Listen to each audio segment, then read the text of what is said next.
Okay, we're going to start today's presentation by our emeritus professor, Jacquelyn McCroskey. And there will be another speaker coming in later when she is right. Right. We'll introduce her. Right. Yeah. But I just wanted to give you a very brief introduction to what this film is. So I started at USC as a professor in 1984. And one of the reasons why I started was there was a group called the LA Roundtable for Children here. Met every month, brought people from different sectors, services sectors, treating children and families together to try to figure out each other's studies to coordinate. And this woman who the film features is one of those key people. She was a leader of the LA Roundtable for Children. I was really fortunate to have her as my mentor. And so Dorothy Fleisher, who we're hoping you'll meet later, and I decided this is such a dark moment for social services, for human services overall, that to try to help give people the long view, right? Why don't we focus on Vivian, who's spent more than 50 years here in LA trying to improve things for children and families. And it gives you a sense of a whole career over time, as opposed to the moment to moment times when you feel like, okay, everything's heading downhill, right? So this is we're Dorothy and I are executive producers of this short documentary. It was actually made by an independent film company called Mad Pix Films. And that was also a USC connection because one of the two leaders of Mad Pix teaches cinema down the road here at USC. So we feel very fortunate to have been able to work with them. They're fantastic.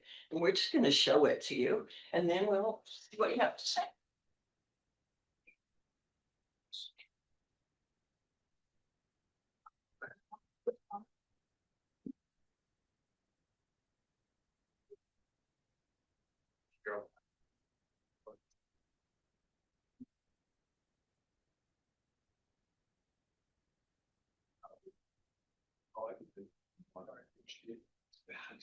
So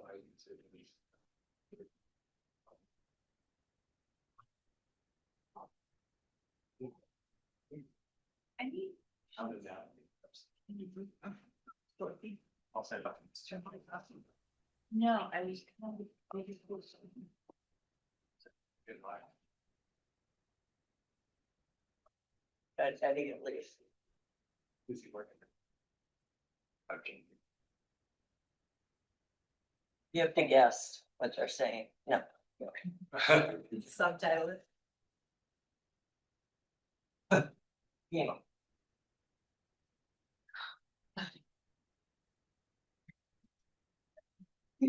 That's right. So there's let's fit.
Oh, yeah.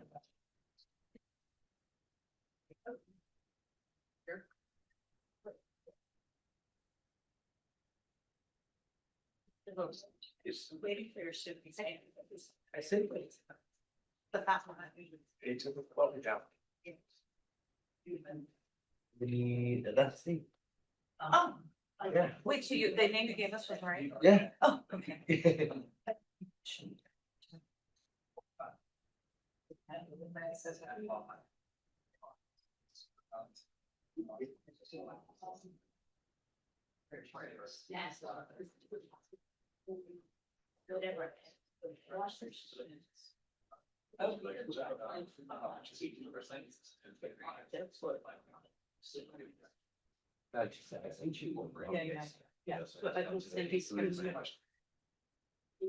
So.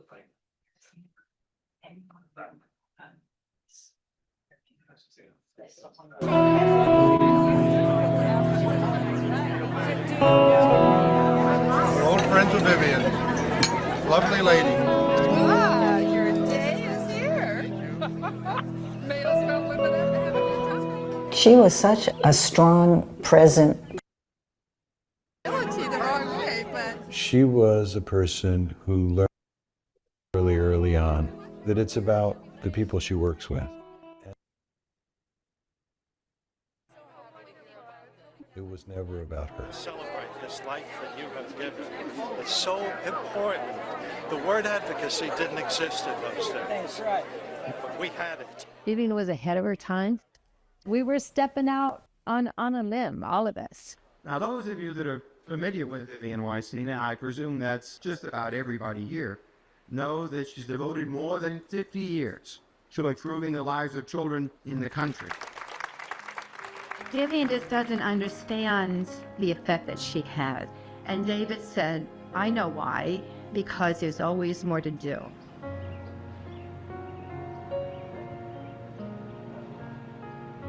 I know why I'm named David, and it's not the Jewish king. It's the statue. My mother loved the statue. When I was growing up, and when they were growing up, their lives were not like now. I was born in July 1972. My mother, she described me as saying the first word I learned was no, and it was the word I used most. And this was pointed out as one of those examples of his behavior. And so I heard that story more than once.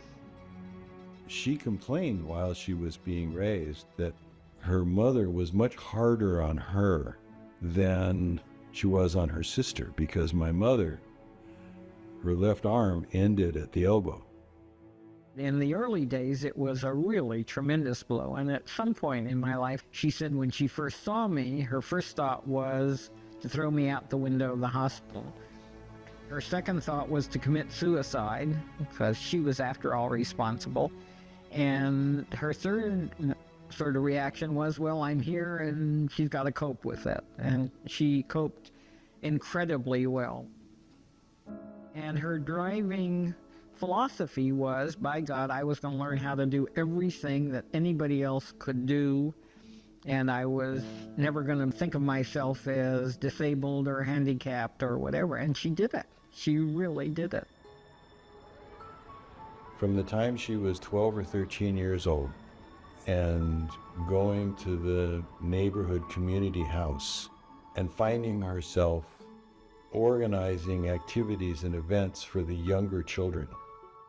That's all.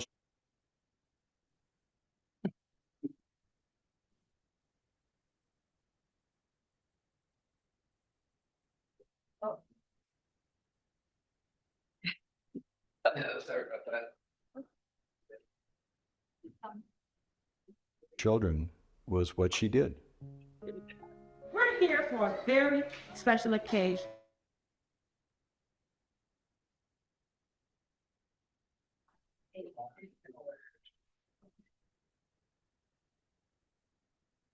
Their name, Vivian Weinstein. There's an old saying, don't burn the bridge that carries you over. And Vivian is the bridge that has carried the child development vision a very, very long way. We as a group, we dedicate ourselves to say children are our most important resource. If we want to defend our country, we have to guarantee that our children grow strong and well. If we want to defend our country, we have to have an equality between people. That's the strength of our country. I never found it a contradiction between love of one's country and wanting to change it to make it a better country. I still don't. I really saw kids as the future, and when I looked around the world and saw what was happening to children, it was abhorrent to me more than even what was happening to grown-ups because they were helpless. When my mother started, children were institutionalized in places that are even then known as horrors. They suffered and died.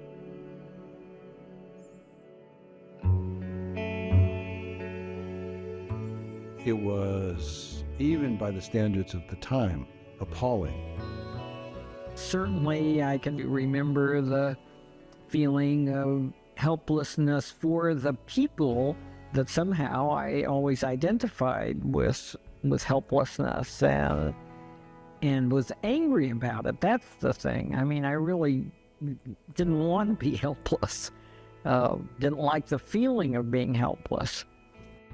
So in the late spring or early summer of '56, there was a job in a school for children who were brain damaged. And I had no idea what brain damaged kids were, but I thought, what the hell? So I called, and the woman I spoke to was Dr. Marianne Frostig. In the profession, she was considered way out and kooky because everybody said that the reason kids weren't learning was that they had emotional problems. But her point was what came first. There were organic difficulties that created learning problems, and because these kids were unsuccessful, they developed emotional problems. She talked with me for a while, and then she said, you know, what do you think about coming to work as a teacher? And I was just stunned. You know, I don't know anything about teaching. I never taught. And she said, well, nobody knows very much about this because it's a whole new field. And I thought, well, what the hell? We'll give it a try.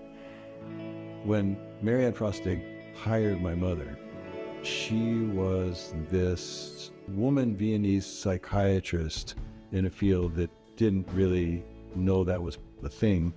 And she was interested in children, and everybody knew that wasn't a thing. But it was just the two of them.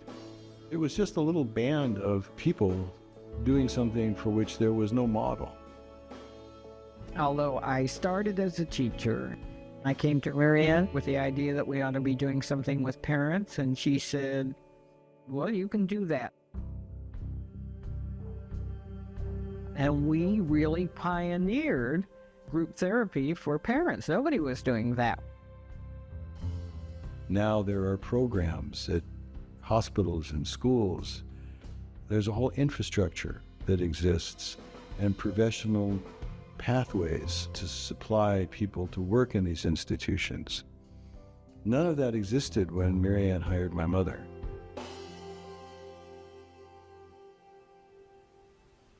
I guess I first met Vivian. I met her, I was head of planning and program development at the county's drug abuse program office at the time. Vivian played a big role in a perinatal substance abuse county-wide committee. There were so many infants being born that were substance exposed. We've seen so many pictures of these crack-addicted babies hooked up to respirators, but even for those who do survive, the death and disability caused by crack can come back to haunt them again and again. The infants who were discharged from the NICU, once they're discharged, you really don't have a whole lot to do with them after that. You finished, you did your job, you kept them alive. Now they're on their own. But actually, it was recognized that these kids are at high risk for having long-term problems, not just medical, but also developmental problems. Folks were saying things like these children were going to have special needs all their lives, that they were going to have behavioral health issues, that parents didn't deserve to have their children. They needed to be taken away. Primarily this is, where do they test for whether or not a child is positive? Do they test in the white hospitals? I'm sorry, no, they don't. I was concerned about racism. That was a very important aspect of everything I believed in. You took the fabric of this community and you tore it apart. But substance use is an illness, is a disease, and it's something that is both preventable and addressable. And if you have early intervention with children who are substance exposed, essentially all of those developmental issues go away.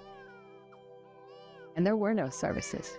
Even if they want help, most pregnant crack addicts cannot find it. The fact is, most drug treatment clinics simply won't accept pregnant addicts for fear of lawsuits. The victim is the person that's actually using the drug. The second victim is the child. I was taking substances. I needed a place that would take all my children, and it was pretty hard to find. In my case, I needed a lot of support because I was so broken, you know, so after going through quite a bit, So my number one idea, develop a whole prenatal program that's going to serve everybody, regardless of immigration status, regardless of whatever.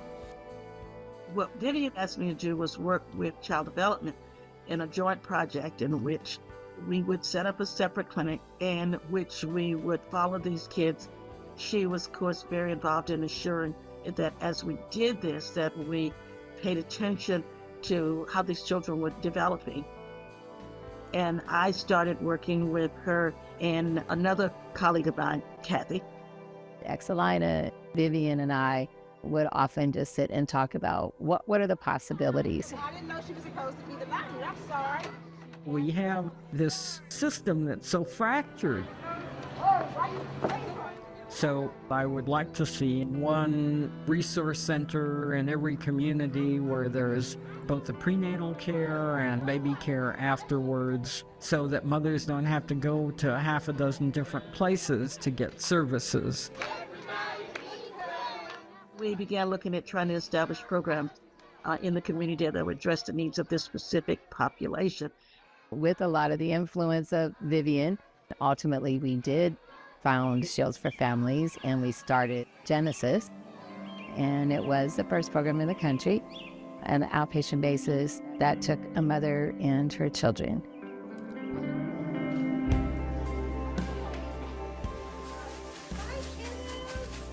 Jackie, Mommy's here.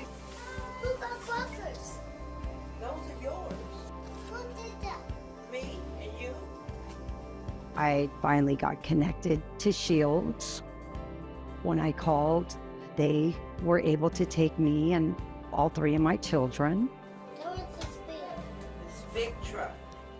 I got drug and alcohol classes, parenting classes. They supported me through the whole process. They had childcare for my son while I would go to my groups to get the help that I needed. What sound does the fire truck make? Just say wee. Very good. Jackie, what sound does the fire truck make? I am 24 years sober. I guess you can say that it was a success. We were able to reduce the number of substance-exposed newborns from 1,250 to 250 because the mothers did come, because the mothers loved their children. They wanted to be with their children, and they came to treatment every day and kept coming. I never thought I could even make it 1 year, 2 years. I never thought I would be the one to blow out those candles and make the whole room smell like burnt out candles. You know. My mother's life really was one dedicated to the idea that everyone, regardless of background, could learn and think and create and accomplish and achieve as well as anyone else. To see you all and to be it's a joy to see you all and be with you. She was a remarkable, restrained, warm mother-in-law. She gave my son Jesse the feeling like he was the most important kid in the world, not because of any way that his accomplishments reflected on her, but because of he was who he was. You know, I think that Jesse is a very, very, very... There you go.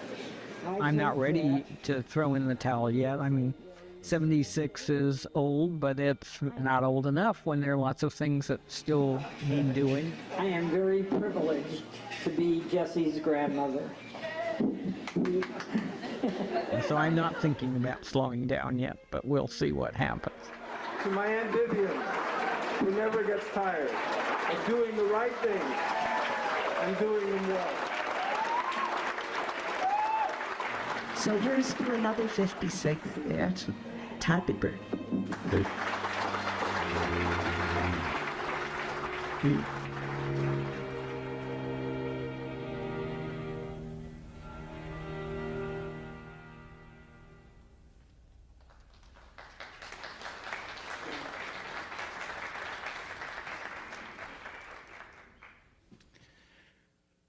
When my father died, I realized that every time I look at the tawny brown hills of California, I see the beauty in them because he taught me how to see beauty. When my mother died, I realized that as I move around from one part of Los Angeles to another, from one community to another, from one class, culture, and tradition to another, that I feel at home. Because my mother taught me to recognize all that I have in common with every person I meet. I'm Nancy Fuller, partner to David, mother of the more prominent and well-known Jesse. During the last period of Vivian's life, I became very familiar with hearing, "Oh, aren't you her daughter?" And what a privilege it has been to acquire a second mother. She was analytical, perceptive, and so warm and human that to speak with her even for a few minutes was to become a lifelong friend. I knew she had really begun to recuperate from that last long bout of chemotherapy when she said, "You know, I think it's time to try to reform child welfare one more time." Vivian, I know you're watching, and I know you're pleased that we've come this far. But I know you're also thinking that there's a long way to go, and there's no time to rest. Well, dear friend, you are finally able to rest, because you know that restless spirit of yours resides in each and every one of us. I would like to quote my younger son when I told him of Vivian's death. He said, "Oh, Mom, she was my life. She gave me my life. And so she did." Your legacy might be as a child advocate, but to me, you'll always be remembered as Los Angeles's guardian angel to all our little angels. My mother died in the beginning of December of 2000. Death was not one of the things that was allowed to interfere with the agenda.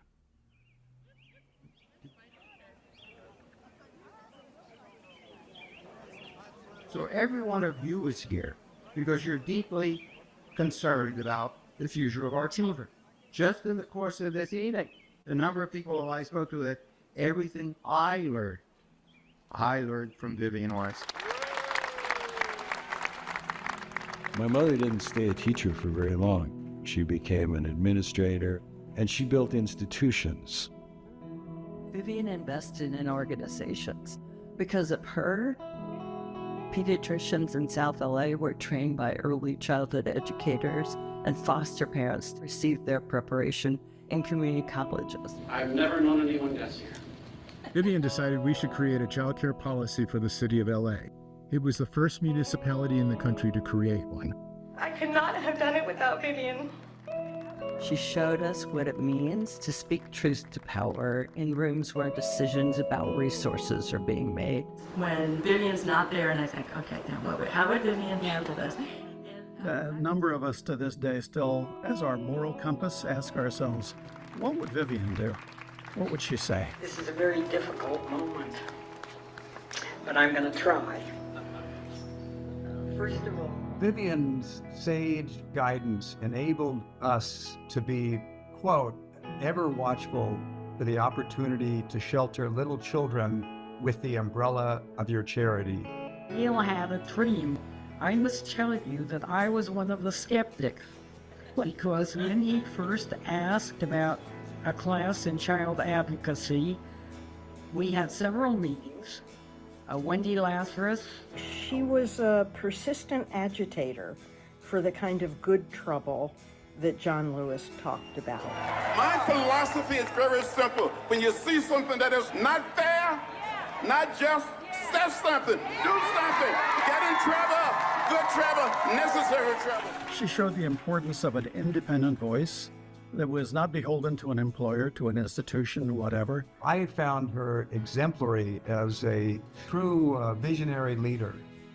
I was the one in my, what Jacquelyn so gently called honest fashion, said, I don't think you can teach child advocacy.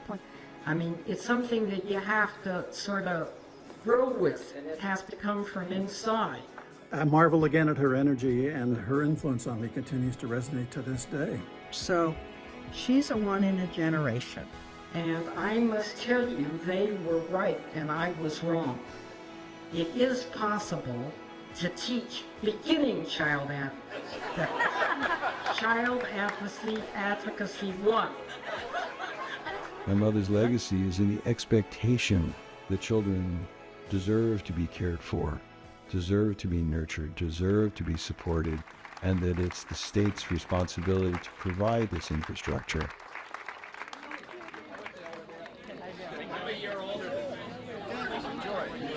Here we are celebrating Vivian's great honor.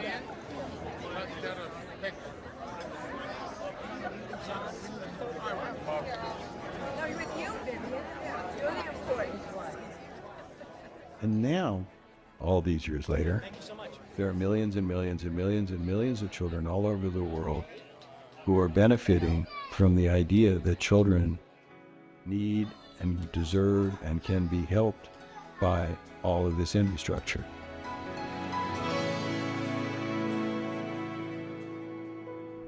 That's my mother's legacy.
Fleisher and Dr. McCroskey. You didn't get to introduce yourself before. Do you want to? Just briefly? Yeah. Dorothy Fleisher. That was easy. Enough. And a USC alum, got my doctorate here, and Touch them to come closer to the sense of coming. And I've known Jacquelyn forever, and I've headed up the local grant making program of the Keck Foundation. So that's me. And this history was really born out of people forgetting. People forget history. So it was really an opportunity to kind of look back and say, what have we tried? What have we done? What can we learn? And maybe the message in this time is even individual people coming together can make a difference. And I think it's an important message for today. So. Yeah, it's also, it's got to, any effort on behalf of children and families, it's got to be multi-generational, because things come up. Again, there's another decision maker, there's another federal whatever cut, there's another, and so investing and not only working with people, because I think all of us social workers think that's important, but investing in those relationships and figuring out what we can each do. And having somebody to go to when it all falls apart and you go, oh my God, what do we do right now? And as you can tell, Vivian, Dorothy and I have both been working on the social welfare archives here, trying to keep some of the documents from the Roundtable, Children's Planning Council, a bunch of other things that have been here in LA.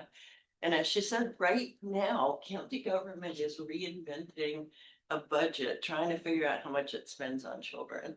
Well, we did the first one in 1986. It's called the LA County Children's Budget. And, you know, it's not a lifetime ago, but it's long enough ago that people don't know. And so they think they're, you know, starting something all over again. And unless we figure out how to build on what's already been, we aren't going to continue to make. And I think you could also tell, but I can't overstate how many people Vivian mentored, how many people who've been leaders in children's services fields here and across the state. And the wife of the mayor of Los Angeles and the wife of the governor of the state of California and people in philanthropy, et cetera. That investment in those people, you don't see it in your lifetime, but hopefully generations after us feel it. So I think we both feel, being social workers, first of all, we love working on this project. Most of it's found footage. We didn't have much money to make it. Our filmmakers were fabulous. There's only a little bit of new footage. We want to figure out how to get it into your classes, into the School of Social Work here, but also into training in not-for-profit agencies where people are like just starting jobs there and thinking, oh my goodness, what can one person do against, you know, all the forces that we're. So our number one request for you is help us think about where you think it could be useful here in the school and also with others. Dorothy and I did a really fun showing not too long ago we got some money from the Keck Foundation. Thank you, Dorothy. And from the Parsons Foundation, and we brought together program officers from those two and had a showing and a discussion. And one of the things I really liked is at the end, somebody said, what was that shot where there's all those names of organizations on it? And I said, those are all the organizations she either started or helped to work on in a significant way. And they said, you're funding a lot of those organizations. Mm-hmm. Right, exactly. Because the things you're funding now are things that were seeded a while ago, right? And that's why we have the array of organizations in LA that we have. Any questions, comments, anything you tell us what you think. Yeah. We're doing this round with different groups of showing it to try to help us figure out how it can be most useful, sort of how we place it, how we encourage people to use it. I mean, I think it fits beautifully into like 627, which is the masters, the children, youth, and families track policy advocacy course. Yeah, which probably isn't called that. It's integrated something. Some people integrated calling that wrong name, but yeah. It just seems to me that as a way to start a course, right? Like, how do we ground kind of the policy advocacy framework a bit that, you know, we want to nod to history, our own Bruce Jansen really kind of, you know, right, brought here and uplifted as an ideology concept and really gave some action steps for how to engage in advocacy, which I think are played out beautifully in this documentary. So it would be a nice, to me, that would be a really nice synergistic overlap. And Rick Newmeyer is the lead, right now, the lead for that course. Great. Yeah. I'm a first year master's student. I'm like projected to be an adult mental health and wellness track, but I feel like this video would be helpful in the first year curriculum too. Yeah. We have policy and advocacy courses. We have a like social work, competency, racial equality course we have to take, just to like a social justice course. I feel like this would tie in well. Yeah.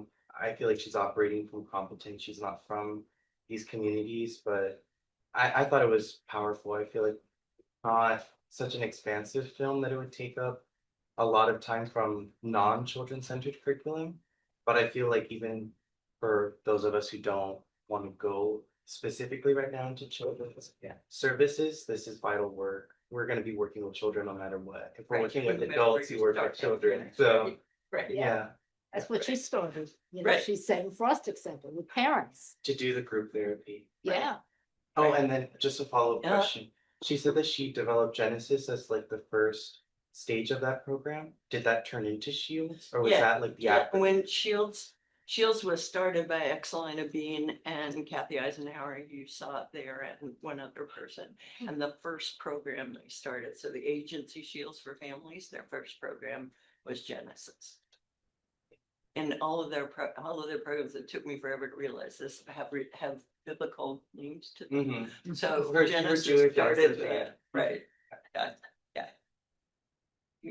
I'm just thinking here, you talk about being first student, like about, you know, our orientation or immersion, or, you know, we don't do the immersion like we used to do. Before Jacquelyn, but we have kind of an orientation day, USC Connects. It's kind of inspiring, do you know what I mean, for new students to kind of really think. And I think we have the DSW and we will have the BSW, because I think it's inspiring across. Would relate to everybody, wherever they're. Yeah, that would be great.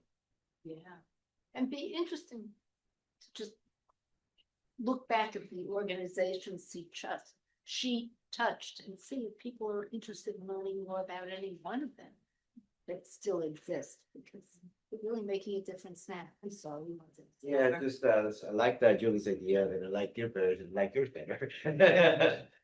Partly because, you know, I could see kind of like having more in-depth conversation with, like, for example, our DCFS special students, right? You know, and just thinking about like the nuts and bolts of when we could actually plug it in.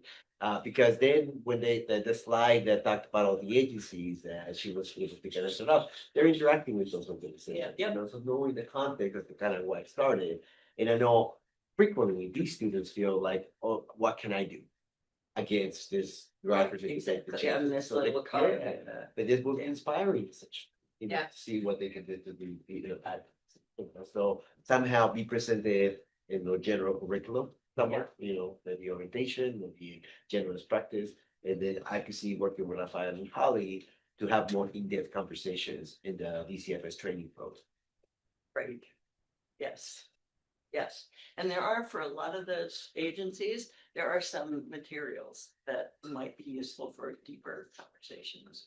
You know, Probably identify what did which she ones do with we have DCFS? students at. Right. I can say we probably could identify which ones we actually do have students at. We probably have internships at many of them. Yes, right, exactly.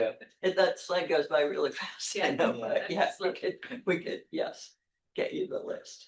Yeah. Right. Time's up, so I'm sorry you had to. No, but feel free to absolutely, stay, discuss and more. and I apologize for the slow start. We got our signals mixed. That's all on me. But I'm so grateful you were all here, and really, really thank you so much for your comments. Yeah, it's really nice. Yeah. Amazing. Every time you see it, learn something new from the film. Right, or think about it differently. Right. So it's also our appreciation for both of you come back to our school where you have. Of course, we're going to come back here, and please welcome to come back anytime. Yeah, it's really helpful to make this history life and matter to all of us. Beautiful. Thank you. Thank you. Thank you.